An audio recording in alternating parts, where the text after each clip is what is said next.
Good afternoon, welcome back to Linnets TV with me, Sam Phillips. Now I'm joined by Runcorn manager Calum McIntyre. Cal, thanks for joining us. A hard-fought victory at home there against Prescot. You must be happy.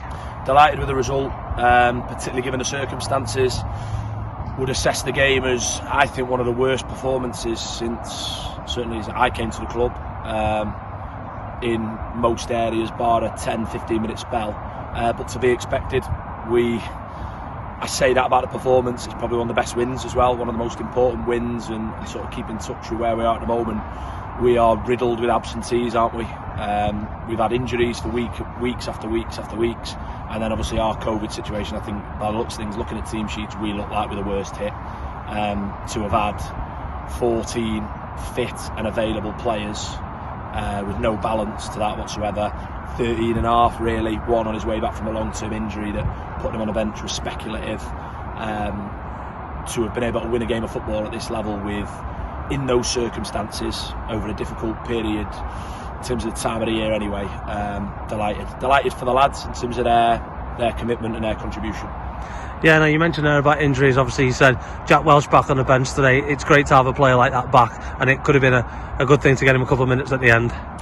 Yeah, possibly, particularly the way the direction the game went. We hoped that we'd done enough at 2-0. Smelt like the third goal was coming, didn't it? But we've spurned some chances there that have meant Prescot's still in the game, score a brilliant goal to go 2-1, and it's then difficult and you're almost just trying to protect what you've got. I think you look at that list of absentees, obviously Welsh coming back to have James Short, who's been unbelievable for us. Eden Gum's out again. But like I said, the COVID situation with those boys that are obviously missing, not right for me to just go through names, it's obviously a health situation. Because of that, we've had to take steps since pretty much after the Widnes game where we've barely seen each other. We look like a team that hadn't trained together. We look like a team that were missing one or two that take real responsibility, and certainly dead ball situations. Sean O'Mahony, a key marker. So it's been really tricky, and that's where the result is exceptional. Performance, don't care. I can criticise it, talk about the good bits.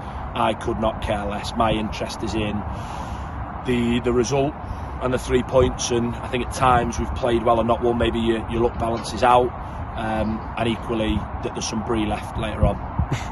Yeah, now you mentioned there you've done steps since the Widnes game. One of those steps was bringing in Kain Dean. For those who don't know much about him, can you tell us what he brings? Left back, we needed a left back. Just try and not rush into things in terms of recruitment. I think we've always done that, and we've been able to do some good business. That is the likes of Alex Downs, came in almost a slow burner, a player we spoke to.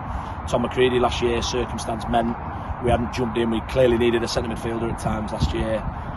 You wait for the right ones, and the opportunity came to do it. We've done it, and look, it's a difficult game for him to come on in and try and affect, but we'll see plenty of him, and he's a very, very good player at this level. Equally, he was outstanding against us for Mosley, so we'll see. Nice to get some bodies in the building, but I'm quickly learning one comes in, two go out in terms of injuries and availability, so let's see what happens. And now you talk about preparing for that next game against 1874. How do you do that in the current way the world is at the moment? Load of lateral flow tests, just like we prepared for this game, making sure that we do stuff right from a health point of view, in terms of making sure you are following procedure and protocol and doing it right, and I think that's important, and every club needs to do that.